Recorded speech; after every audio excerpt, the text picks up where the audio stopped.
Hosana,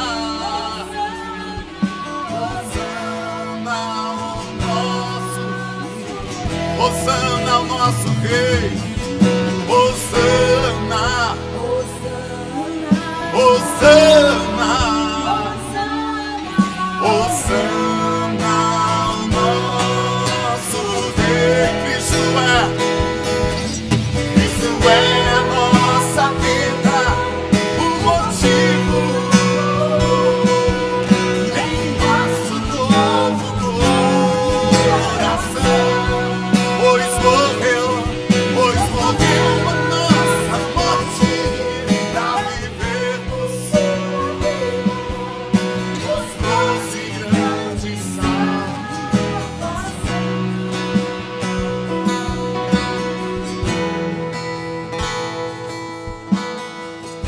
Aleluia, aleluia.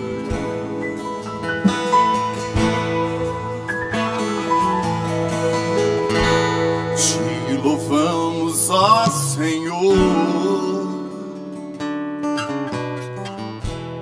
pelo teu imenso amor.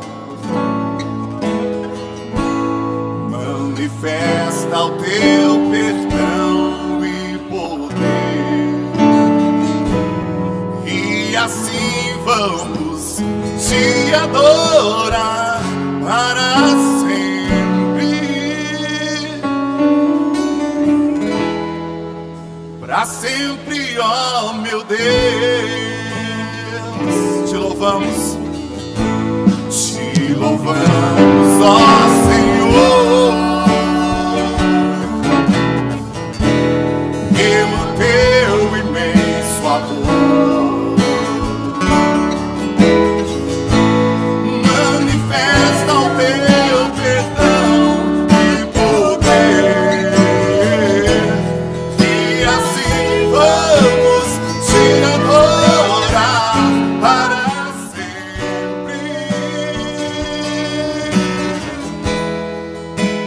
sempre, ó meu Deus. Te louvamos, ó Senhor, pelo teu imenso amor. Manifesta o teu perdão e poder, e assim vamos te adorar para sempre,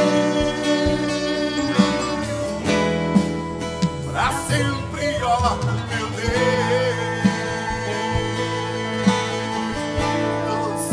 Para sempre, ó meu Deus.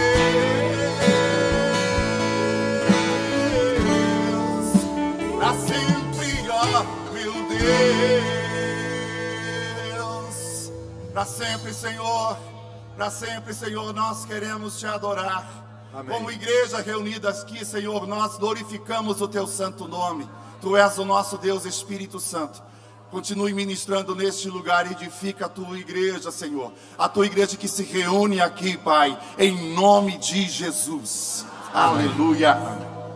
Podem sentar, queridos. Deixa eu fazer um destaque. Pastor Lio Diomar Oliveira, PIB em Barrolândia, Belmonte, lá da Jequitinhonhense. Onde está esse homem de Deus? Fique em pé aí. Pastor Lio Diomar está aqui, ó. Essa bênção foi a primeira pessoa a se inscrever para esta assembleia. Assim que foi aberto, foram abertas as inscrições pela internet, segundos depois, o caboclo estava lá garimpando as suas inscrições. Parabéns, meu querido. Parece que estava mais ansioso do que este presidente para chegar a esse momento, né? Deus te abençoe. E esse interesse em participar foi recompensado, porque ele ganhou uma camisa extra da nossa campanha de missões, não é?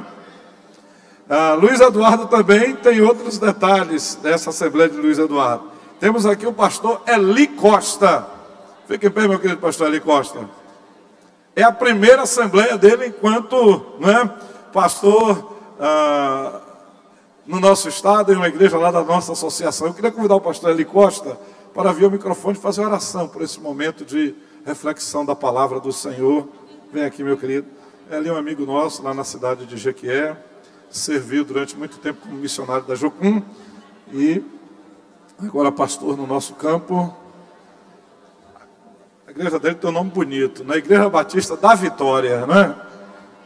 Se o Vitória está dando tristeza, né? Mas a Igreja da Vitória vai dar alegria ao campo, né? Louvado seja o nome do Senhor. Antes da oração do pastor Eli, haverá um brinde, um sorteio para as igrejas, os mensageiros que botarem lá o nome da sua igreja, se cadastrarem no instante para concorrer, você leva já para a campanha da sua igreja um destes banners da nossa assembleia, tá bem? Feche seus olhos, peça para Deus falar contigo nesse momento, que possamos ouvir a poderosa voz do Senhor nesta manhã. Oremos. Pastor, me permita antes de orar, eu quero agradecer a Deus de coração por estar aqui. Eu servi ao Senhor na Jocum, como o pastor falou, e também na Convenção Batista Cearense durante alguns anos, e eu tenho descoberto algumas coisas novas na Bahia, em relação ao termo denominacional, e para mim tem sido um tempo edificante estar com os amados irmãos, conhecendo um grupo novo. E irmã Edmeia, foi um prazer imenso ter lhe ouvido ontem. Eu fiquei triste pensando que a senhora já tinha ido embora, que eu quero tirar uma foto com a senhora, viu? E toda a honra, toda a glória ao Senhor, porque a senhora incendiou meu coração, me fez chorar ali também. Eu sou difícil de chorar, minha mulher é chorona, qualquer coisinha ela se derrete, mas a sua palavra foi uma bênção, assim como todas as demais. Eu vou voltar para Jequié, renovado, pastor Adelson. Glória a Deus. E com certeza de que os desafios que nós temos enfrentado na Igreja Batista da Vitória serão maiores melhor encarados, aliás, com a força que Deus tem nos dado aqui nesse tempo. Amém. E foi uma luta chegar aqui, mas nós chegamos. Vamos ficar em pé? Oremos. Vamos ficar em pé para orar, queridos. E esse é um dos propósitos da Assembleia, que cada líder, cada igreja, cada mensageiro volte renovado, com nova disposição para servir a Deus em suas igrejas, onde Deus tem plantado você. Oremos. Bendito Deus e eterno Pai, nós celebramos ao Teu nome. Tu és o Deus sobre toda a terra, sobre todo o universo.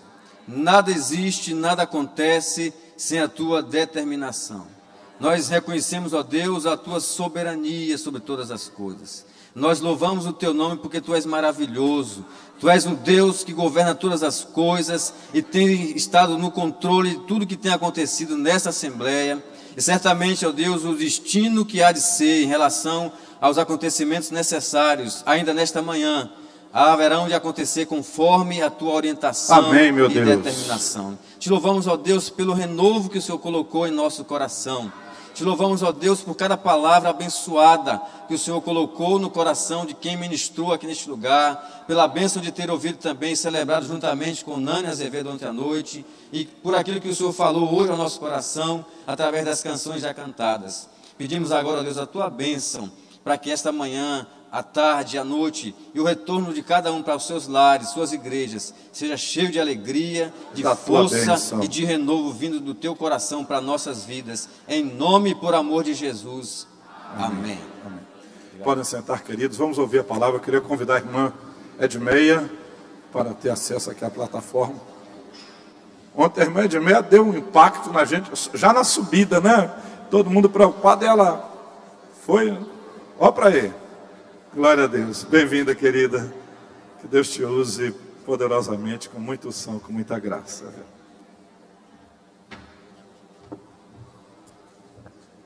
Graça e paz, irmãos. Vamos aproveitar muito o nosso tempo. Hoje eu nem vou perguntar quanto tempo eu tenho. Deixa o vento soprar. Ele nem sabe o que ele está dizendo.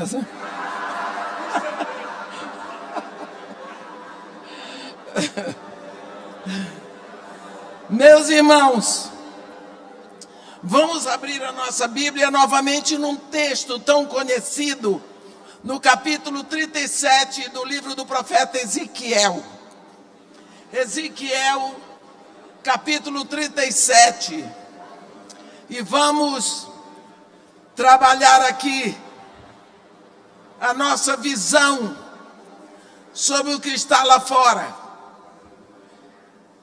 aonde está escrito assim: veio sobre mim a mão do Senhor, Ele me levou pelo Espírito do Senhor e me deixou no meio de um vale que estava cheio de ossos e me fez andar ao redor deles. Eram muito numerosos na superfície do vale e estavam sequíssimos. Então me perguntou: filho do homem, acaso poderão reviver esses ossos? Respondi: Senhor Deus, tu o sabes. Disse-me ele: profetiza a esses ossos e dize-lhes: ossos secos, ouvi a palavra do Senhor. Assim diz o Senhor Deus a esses ossos: eis que farei entrar o Espírito em vós e vivereis. Porei tendões sobre vós, farei crescer carne sobre vós estenderei pele, e porei em vós o Espírito e vivereis, e sabereis que eu sou o Senhor. Então profetizei segundo me for ordenado. Enquanto eu profetizava, houve um ruído, um barulho de ossos que batiam contra ossos e se ajuntavam, cada osso ao seu osso. Olhei, e eis que havia tendões sobre eles, e cresceram as carnes, e se estendeu a pele sobre eles, mas não havia neles o Espírito.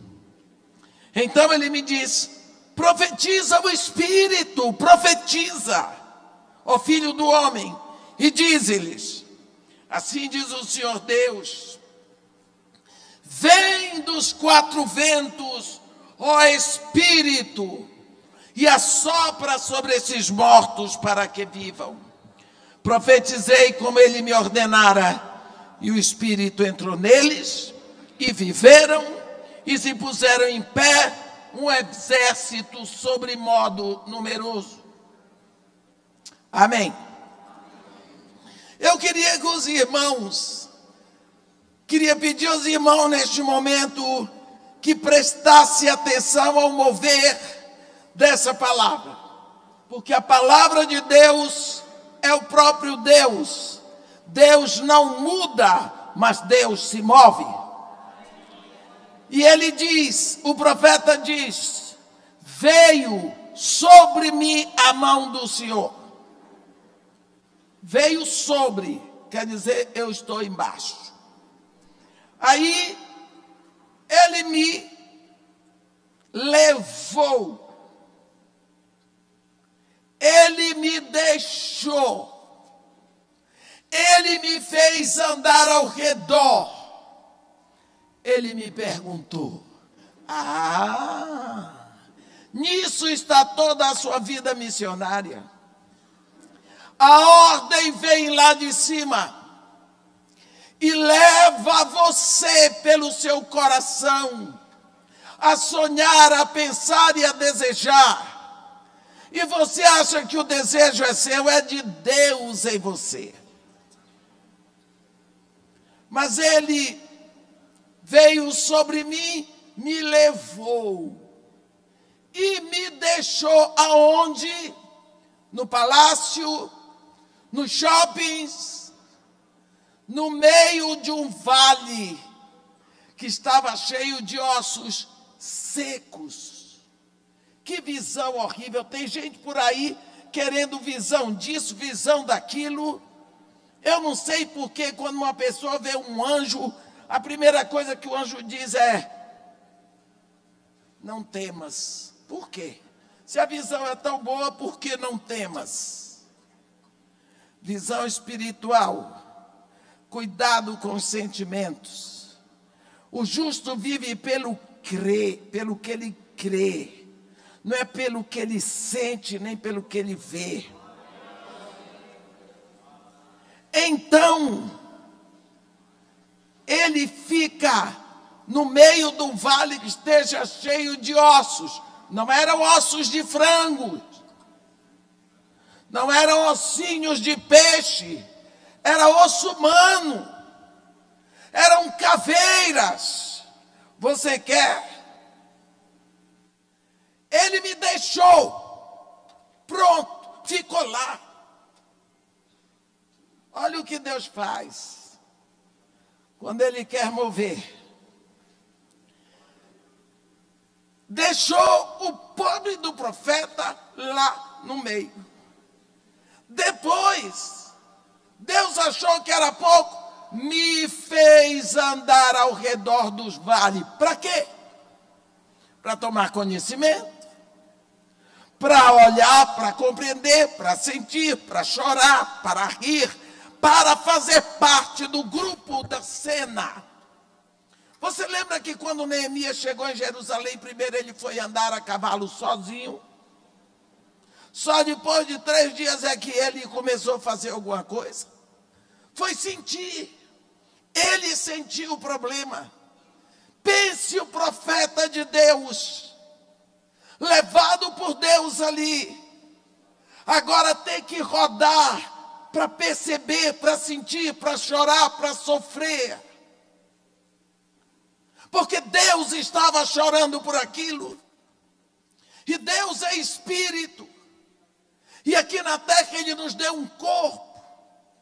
E é através do seu corpo, do meu corpo, que Ele vai fazer alguma coisa, meu irmão. Porque nós nos rendemos a Ele. E Ele vai se mover através de sua igreja, de seu povo aqui na terra.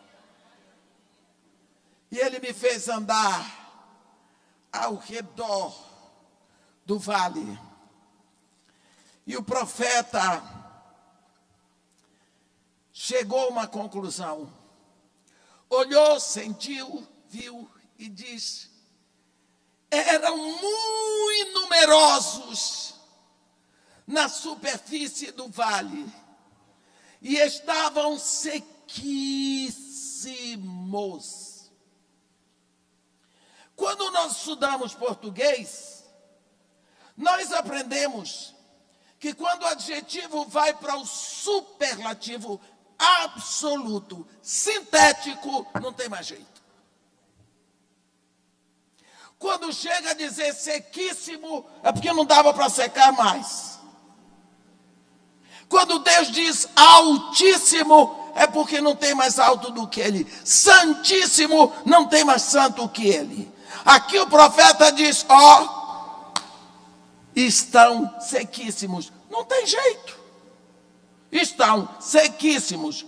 Primeiro a Bíblia nos diz que o vale era cheio de ossos. Mas o profeta andou em redor, examinou, usou toda a sua filosofia, sua teologia, todas as ias que sabia, e disse, não tem mais jeito.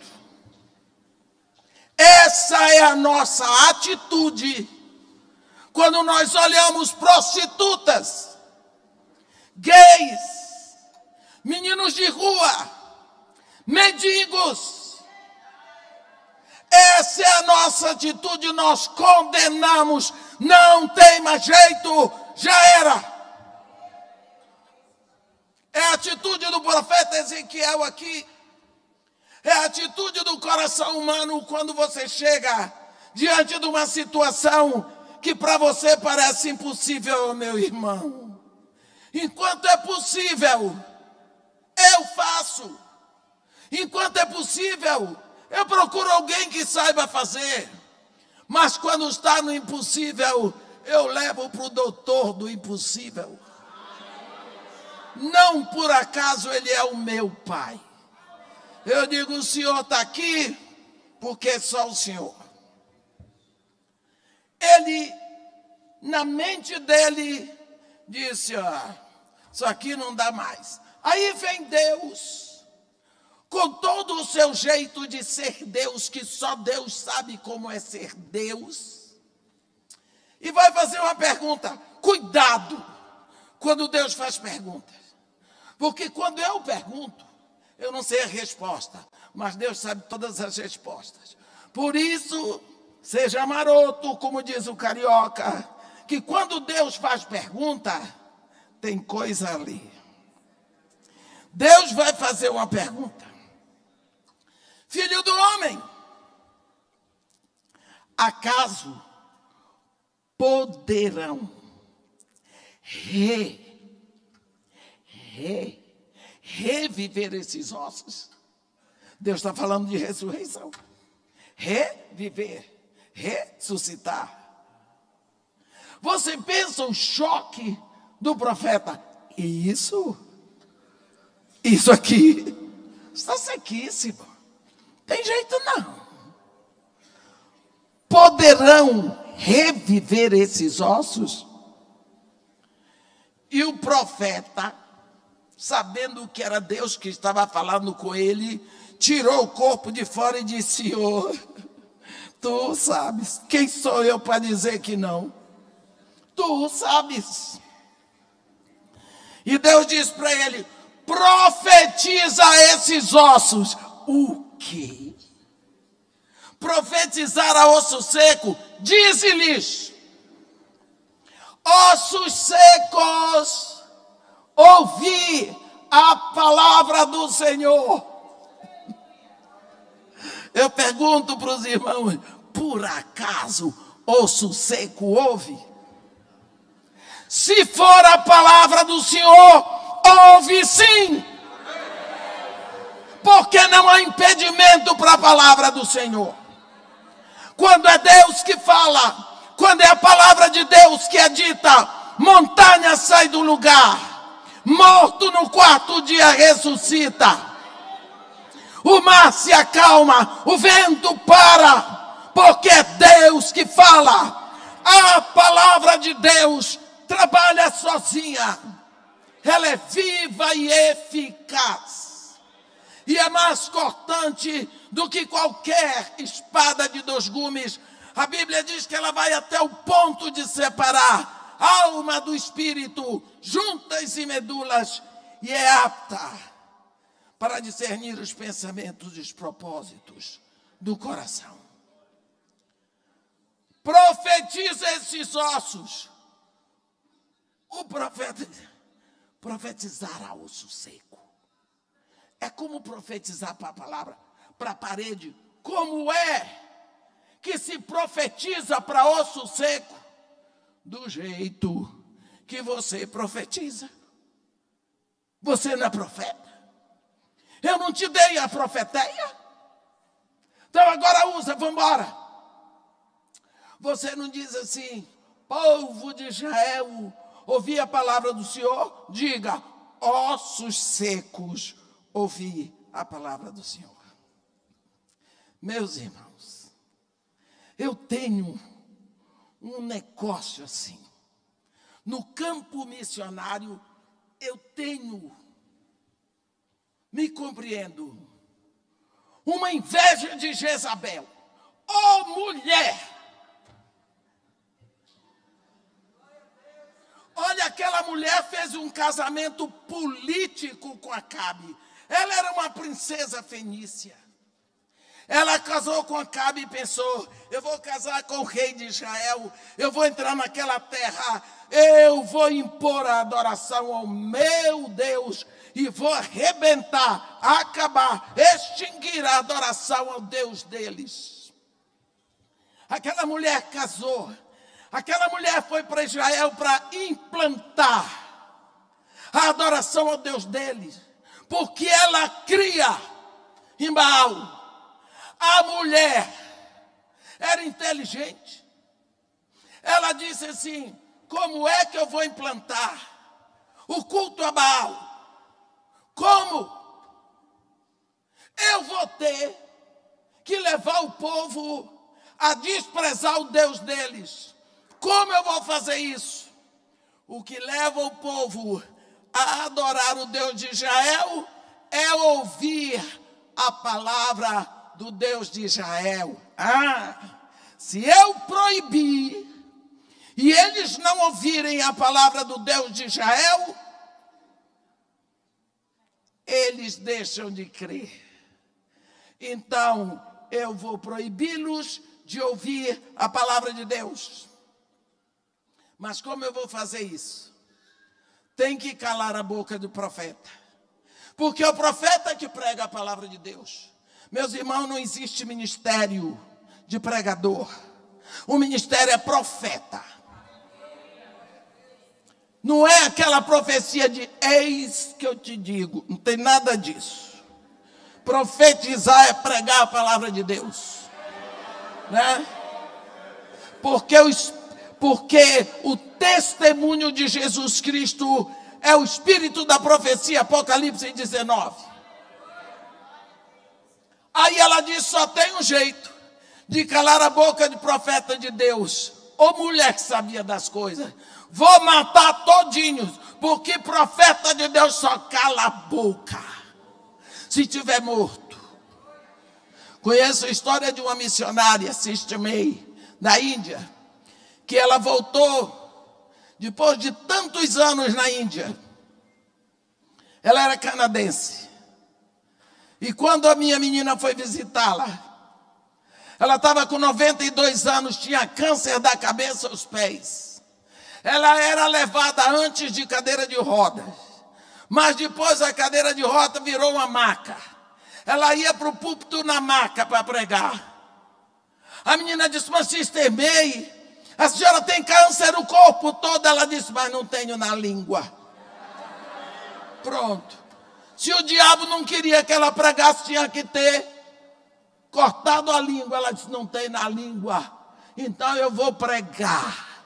Só tem um jeito para calar profeta de Deus, é matando. Foi por isso que Jezabel mandou matar todos. Só que ela não conhecia o nosso Deus.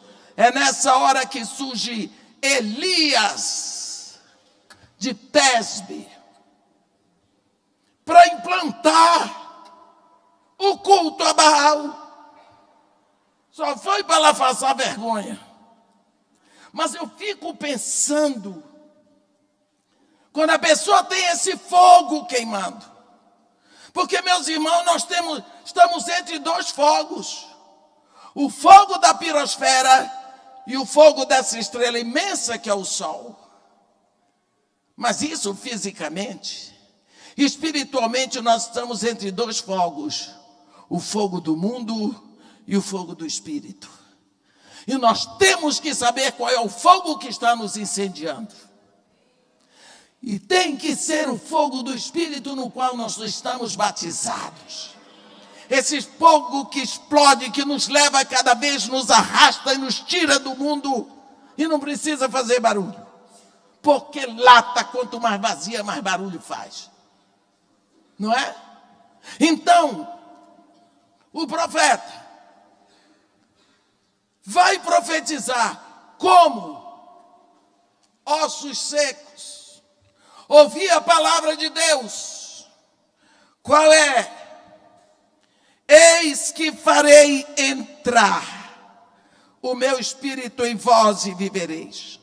Porém tem dons sobre vós. Deus está dizendo que é Ele que vai fazer, mas os ossos vão ter que ouvir. Porém carne sobre vós, estenderei pele e porei em vós o espírito e vivereis. E sabereis que eu sou o Senhor. Então profetizei, segundo me foi ordenado. Isso é muito importante. É uma das coisas que não está acontecendo mais na igreja de hoje. Eu gosto muito daquela palavra, lá em Atos 10, quando Pedro chega na casa do grande homem do capítulo 10 de Cornélio, e Cornélio diz para ele, fizeste bem em vir, Pedro, pois agora estamos todos aqui, na presença de Deus, prontos para ouvir tudo o que te foi ordenado da parte do Senhor. Quantas vezes a gente chega numa igreja para ouvir o que Deus não mandou dizer? O povo vem de longe, vem de suas casas, gasta seu dinheiro, seu tempo, bota até perfume e senta para ouvir abobrinha. Tem que ouvir o que Deus mandou o profeta dizer. A palavra tem que ser dirigida no púlpito. O púlpito é uma palavra que só tem uma vez escrita em toda a Bíblia. Neemias 8, no versículo 4. Foi feito um púlpito de madeira para Esdras ler a palavra de Deus. E foi esta palavra lida do amanhecer até o meio-dia que levou o povo a ajoelhar e a chorar e confessar pecado, e começou o avivamento. Palavra de Deus. Palavra de Deus. Quando o profeta começou a dizer a palavra de Deus, as coisas começaram a acontecer. Para a perplexidade do profeta, as coisas, ele diz: olhei, haviam tendões sobre eles, cresceram carnes, se estendeu sobre eles o espírito, peles, mas não havia um espírito.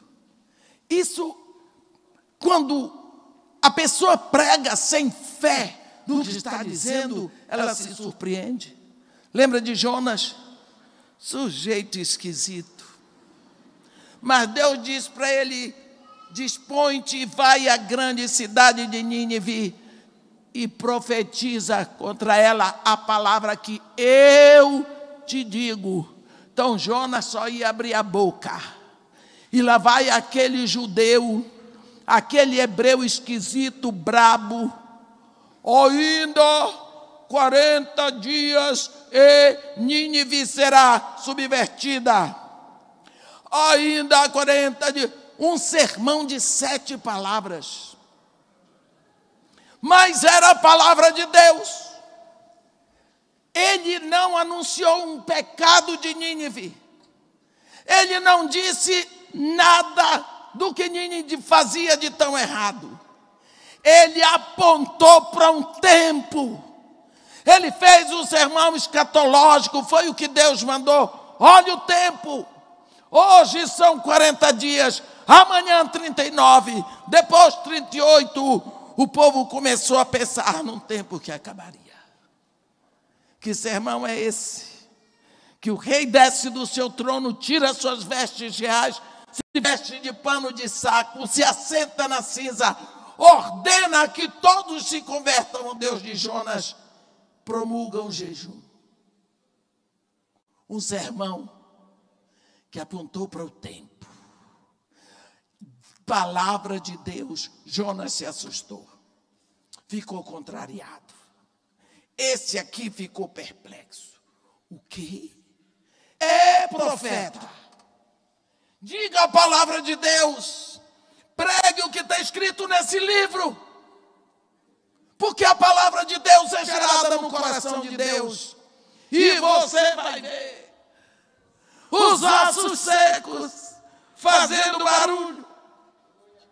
Então, a Bíblia diz,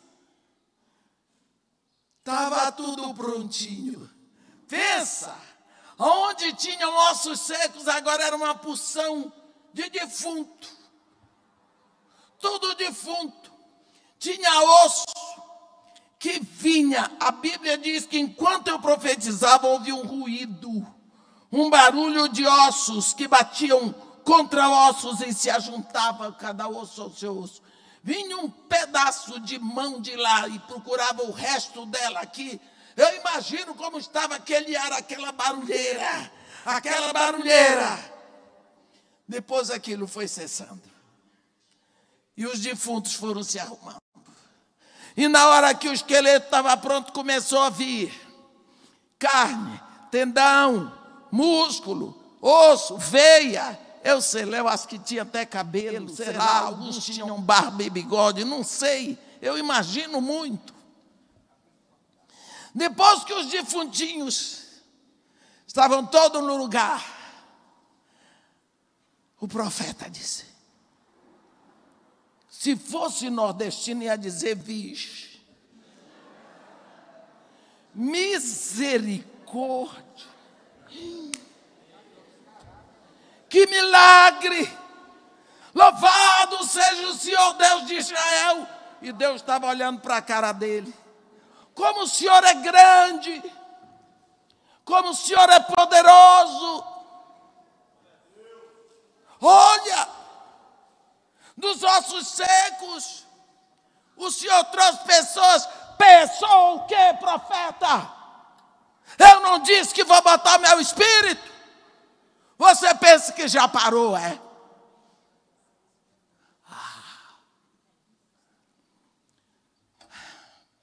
Quando eu entrei no Morro Dona Marta em 1990, era a favela mais violenta do Brasil, do Rio de Janeiro, maior concentração de centros de macumba. Eu, na minha insciência, no meu amadorismo, na mania de pensar que eu prestava para alguma coisa, eu olhei assim e disse: Senhor Jesus, 10 anos eu lhe dou isso aqui prontinho. São passados mais de 30 e ainda não dei. Achei que era fácil. Montava grupos de oração. Depois de 6 anos, cada um do grupo pegava mais 5 e ia distribuindo Bíblia para mim. Aí, 1990... Em 2012 acabou o último centro de macumba. 2004 o Morro Dona Marta foi retirado da lista das favelas violentas. 2008 foi posta a primeira UPP no Morro Dona Marta, sem um tiro, sem uma gota de sangue, sem nada. O povo diz: pronto, é fácil pacificar a favela. O governador foi lá, fez um campinho, jogou bola com os meninos, uma maravilha. Fizeram um censo. 83% da população da favela era evangélica. Quando foi que Jesus disse: ide e fazei evangélicos? Nunca. Ele mandou fazer discípulos. E a diferença entre um evangélico e um discípulo é muito grande. Olha os evangélicos aqui, ó, defuntinho, com cara de quem tem vida, mas estão mortos. Para cada uma das igrejas da Ásia, Jesus se apresentava como remédio para a doença que estava ali. Para a igreja que estava misturada no mundo, Pérgamo: eu sou aquele que tem a espada afiada de 2 gumes. Mas para a igreja que estava morta, que era Sardes: eu sou aquele que tem os 7 Espíritos de Deus. Para a igreja que se misturou com a mariolatria, quem vos fala é o Filho de Deus. Ele diz para a igreja em Sardes: eu tenho os 7 Espíritos de Deus, porque 7 em Apocalipse não é uma palavra, não é um número, é uma palavra que significa plenitude. Eu tenho a plenitude do Espírito. Por quê? Essa igreja estava morta. Aqui, depois que aconteceu tudo, Morro Dona Marta, eu fui chamada para receber uma homenagem. E quiseram me homenagear. Olha o que a senhora fez. Olha o resultado do seu trabalho. Eu disse: fui eu mesmo. Fui eu que fiz esse trabalho aí.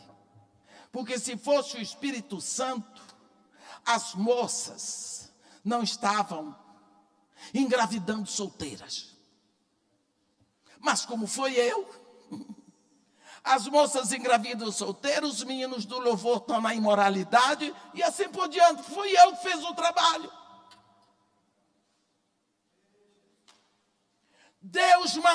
Jesus mandou fazer discípulos. Discípulo de Jesus tem a cara de Jesus, tem a mente de Jesus.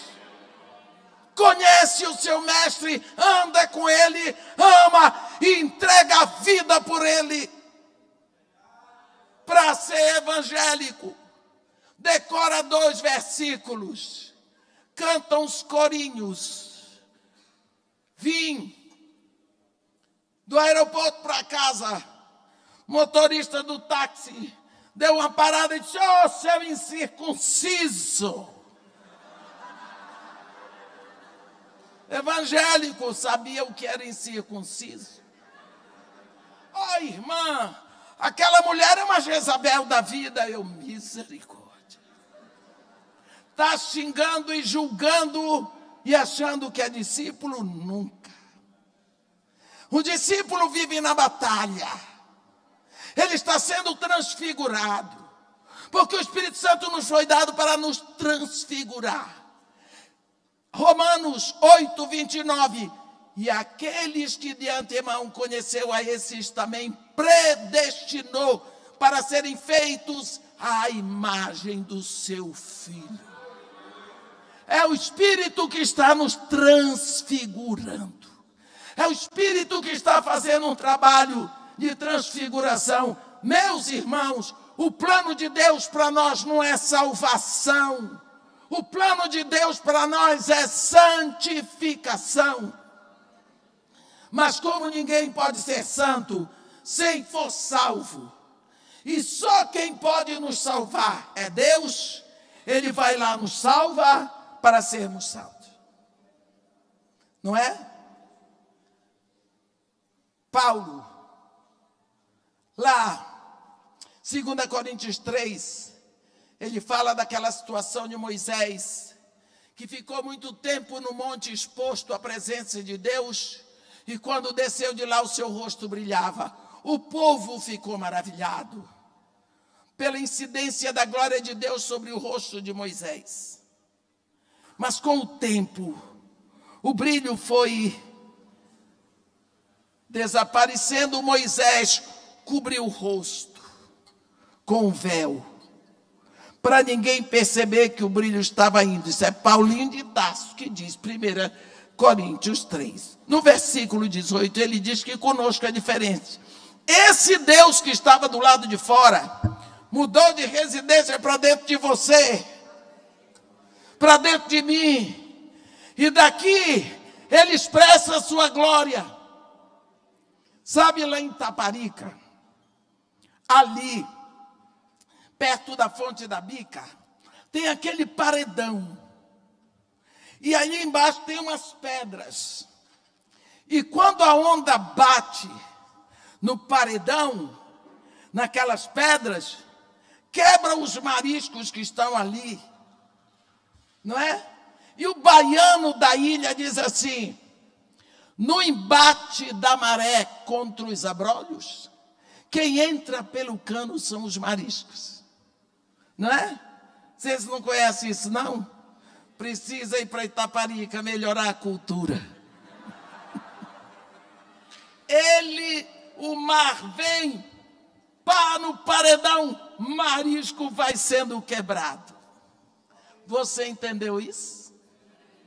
Agora pensa, o Espírito está aqui dentro, aponte para dentro de você. A palavra está aqui fora. O Espírito incide contra a palavra. A palavra volta para o Espírito. Quem está no meio? Você. É você que vai sofrer a transformação. É você que vai sendo transfigurado. É você que vai sendo mudado. É você que vai sendo santificado. Mas se tiver a palavra, não despreze essa palavra. Porque o Espírito trabalha junto com o Pai, junto com o Filho. Profetiza o Espírito, ó Filho do homem. Profetizei ao Espírito. E diz assim: vem dos 4 ventos, ó Espírito, e assopra sobre esses mortos, para que vivam. 4 ventos. Quantas vezes você já ouviu falar dos 4 ventos na Bíblia? Vento norte, vento sul, vento leste, vento oeste. Vento oeste, vento leste ou oriental. Vento oeste ou ocidental. Vento norte, setentrional, vento sul, meridional. Não é assim que a gente aprende na escola? Ou você pescou?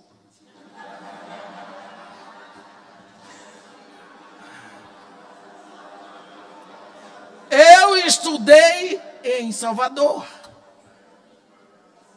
e aprendi, porque tem um lugar onde se ensina, pelo menos no meu tempo, Salvador.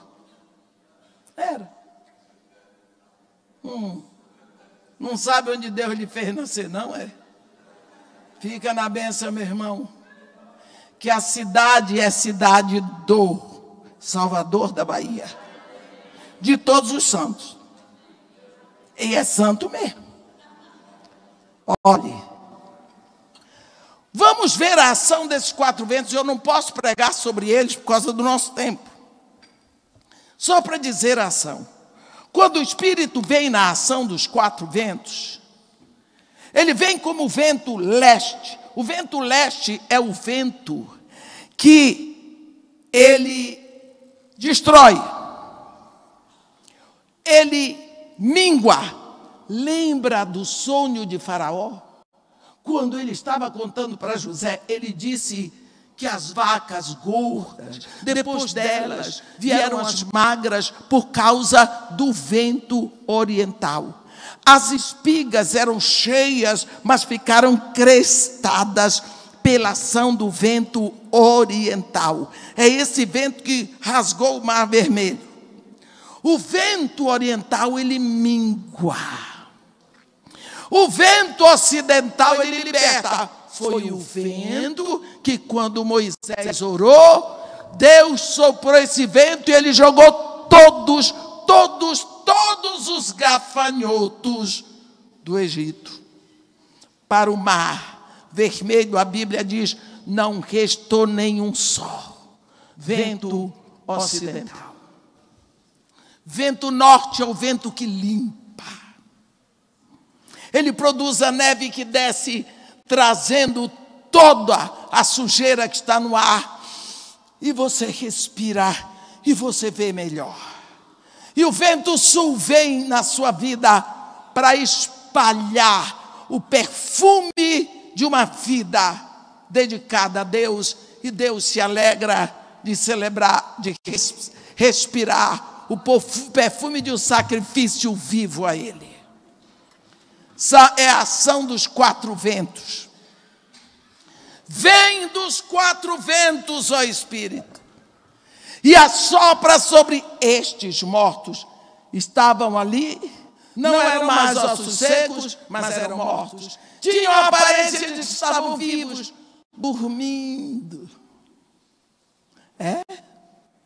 Dormindo, mas estavam mortos. Aí, ele diz que profetizou. E quando ele profetizou, como ele ordenara, o Espírito entrou neles. E viveram. Primeira coisa que o Espírito traz. Viveram. Levantaram. Se puseram de pé. Um exército sobre modo numeroso. Pronto. Por isso um dia você se levantou como soldado de Cristo e foi. Você é missionário. Você vai. Deus lhe mostra. Quantas vezes nós estamos parados. Nós olhamos para o mundo e dizemos, aqueles meninos de rua, aquilo ali não tem mais jeito, não. Já era. O Brasil tem que tocar fogo em tudo e fazer outro. Deus é bobo. quando você vê o livro, a profecia de Daniel, é o esqueleto, é a espinha dorsal de toda a profecia bíblica. Pode ter certeza. E toda a profecia está ali. A estátua multimetálica do sonho de Nabucodonosor, a visão dos 4 animais que saem do Mar Grande e as 70 semanas de Daniel. Quando o maior imperador da terra já tinha feito tudo que foi Nabucodonosor, e você vê que foi Deus que deu a ele, está no livro do profeta Jeremias. Ele deitou. Ele queria saber o que ia ser da Babilônia, o que ia acontecer com o mundo depois dele. Deus deu para ele uma visão, uma estátua horrorosa, enorme, um colosso de gigante. Ele ficou tão impressionado com a estátua, que ele não contou o sonho para os videntes, adivinhos, caldeus deles. Ele disse: vocês têm que me dizer o sonho para eu saber qual é a interpretação. Ninguém. Daniel, um rapaz levado na primeira incursão de Nabucodonosor para a Babilônia, tinha 17 anos, foi feito eunuco, um homem de Deus, um homem de oração.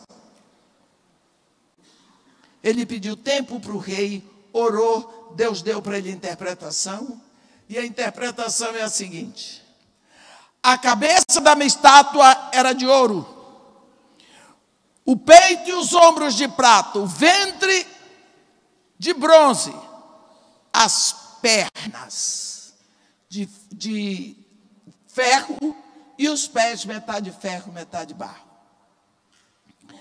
Depois veio uma pedra cortada sem auxílio de mão de homens, toca nessa estátua, o ferro, o bronze, a prata e ouro se transformam em pó, é levado pelo vento, e a pedra se agiganta e toma a terra.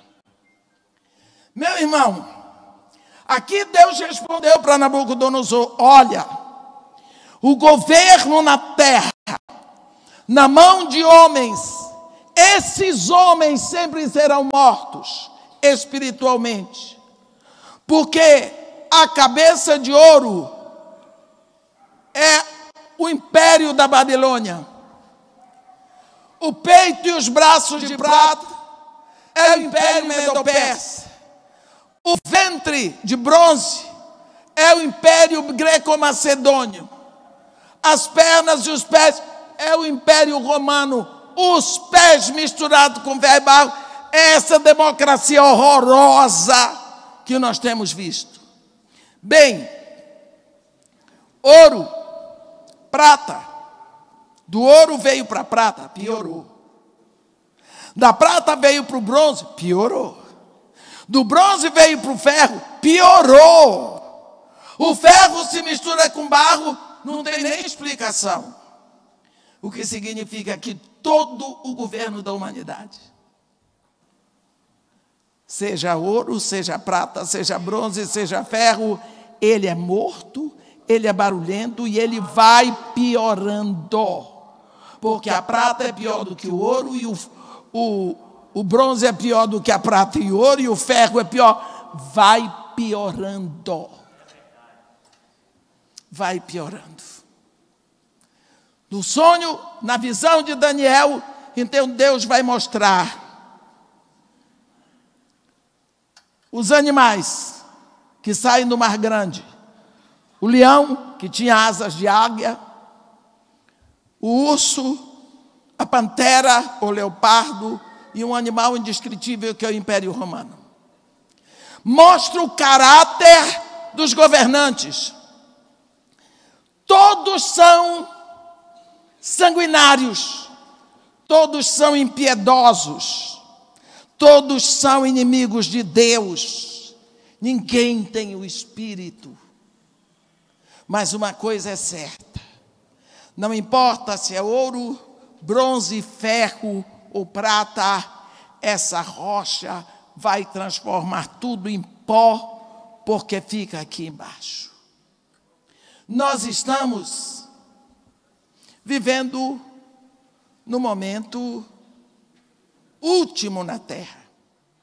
Meu irmão, nós vimos que o Império Babilônico acabou. Naquela bebedeira de Beltesazar, acabou, caiu. Entrou o Império Medo-Persa, também já passou. Entrou o Império Greco-Macedônio, em que acabou com a bebedeira de Alexandre, que aos 32 anos tomou uma bebedeira horrorosa, teve uma febre, pá, morreu. O governo, o império dele foi dividido pelos 4 generais, e aí vai o último, que era Ptolomeu para o Egito, aquela confusão que não dá para falar mais aqui. Mas uma coisa é certa. E o Império Romano, hein? Quem foi que venceu o Império Romano? Acabou. O Império Romano se diluiu, ele não acabou. Ele foi sendo vencido e espalhado, está aí até hoje misturado com o barro, com essa democracia. Nós temos leis romanas até hoje.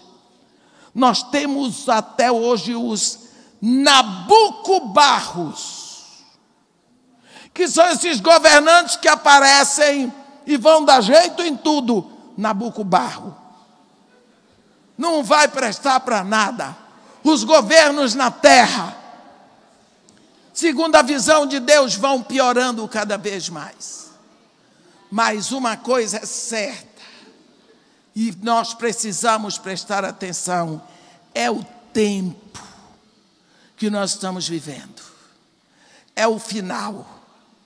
A rocha que vai transformar isso tudo em pó está trabalhando através da sua igreja aqui na terra. Nós precisamos olhar para os ossos secos lá fora, com esperança, porque a palavra de Deus sendo levada, eles ressuscitam. Nós vivemos uma época, lembra o que foi que o profeta Amós disse? E vós, vacas de Bazã, que habitais os montes de Samaria, vós que oprimis os pobres e esmagais os necessitados, e dizeis aos vossos maridos, dá cá e bebamos.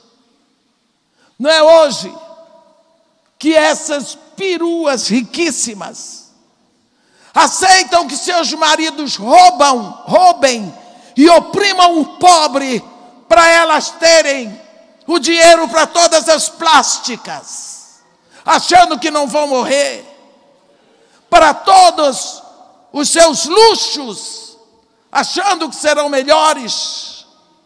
Não importa o que o marido roube dos pobres para dar a elas. O que importa é que ela beba. As vacas de Bazã eram as vacas. Bazã era a época, o lugar em Judá onde as pastagens eram riquíssimas, fartas. Eu fico imaginando aquelas vacas com aquelas ancas enormes, a pele brilhante, o andar macio. Comiam, se deitavam embaixo de uma árvore e ruminavam o capim de primeira que comiam.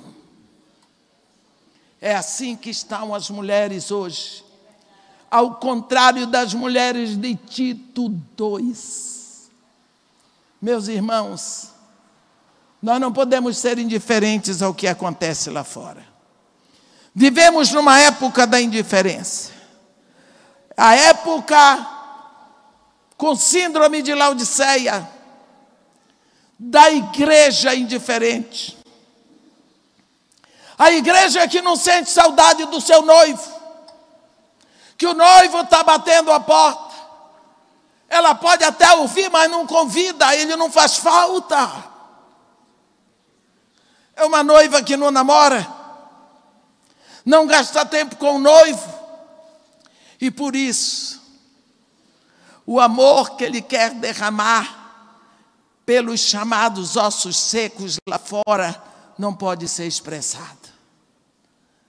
Com certeza quem está aqui ouviu o chamado e amou os ossos secos e recebeu o chamado do Deus que lhe levou para o vale dos ossos e lhe fez andar, e você sentiu a dor, e você chorou a dor, e você sofreu pelos ossos, pela dor. Deus não criou ossos secos, profeta. Deus criou pessoas, e pela maldade do pecado eles foram transformados em ossos secos. Mas o princípio de Deus é vida, e Deus quer ressuscitar os ossos secos. Deus quer levar vida aos ossos secos. Deus quer fazer com que eles se levantem. Por isso Ele levou para o lugar onde você está, para que você veja, você sofra, você ore, você proclame a palavra de Deus. Eu glorifico a Deus pela vida dos missionários que disseram sim. Eu tenho admiração tão grande por você, Eliette, por você, porque você eu conheço. Eu tenho admiração tão grande, porque você se entregou. Toda a juventude e os anos que estão chegando. Mulher, continua olhando para os ossos secos, sabendo que Deus não os fez para serem secos. Meus irmãos, este é o nosso momento. No tempo de Ezequiel, ele fez o que devia ser feito com os ossos secos da época dele. Elias fez o que tinha que ser feito no tempo dele. Hoje é o seu tempo. Você tem que profetizar aos ossos secos de hoje. Vá, profetize a palavra de Deus, e que Deus nos abençoe e nos guarde, e que faça resplandecer o seu rosto sobre nós, e tenha misericórdia de todos nós. Amém.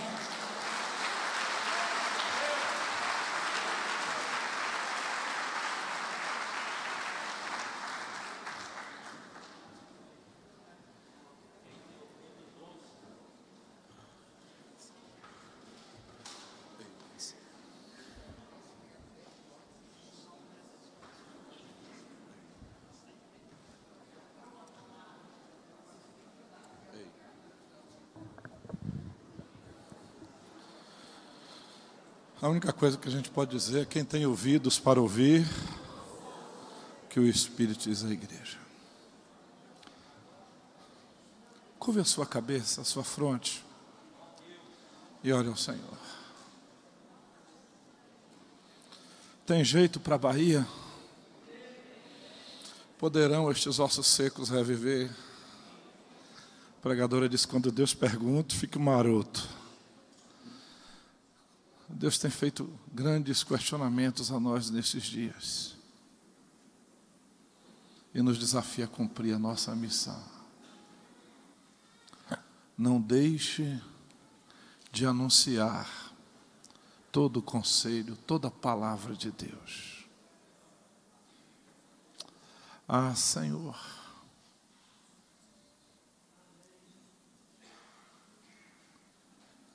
nos calamos na Tua presença. A Tua voz, que é poderosa, se fez ouvir nesta manhã. E que ela possa quebrar toda a dureza do nosso coração, toda incredulidade, toda indiferença, e nos transformar de glória em glória, para que o Teu projeto se cumpra em nós. Usa-nos como usaste a Ezequiel no tempo dele, como usaste a Elias no tempo dele. Usa-nos nesse nosso tempo. Que os defuntos, os ossos secos, aqueles que não têm esperança, os que não têm jeito, possam receber a palavra que traz vida, que dá jeito. Ah, Deus, quanta inspiração, quanta esperança. Quantas vezes a gente está dizendo que não tem mais jeito, que é caso perdido. Mas a tua palavra nos faz ver bem diferente. Nos ajuda, Senhor, no cumprimento da nossa missão. Muito obrigado por este momento, pela inspiração e desafio que Ele nos traz. Confessamos o pecado da nossa omissão, da nossa indiferença, da nossa escala de valores que se preocupa com tantas outras coisas. Perdoa-nos se temos deixado de anunciar a Tua palavra para estar anunciando preceitos de homens, filosofias de homens. Que a Tua palavra seja ouvida na nossa geração, pelos Teus profetas, pela Tua igreja, pelo Teu povo. Oramos assim em nome de Jesus. Amém.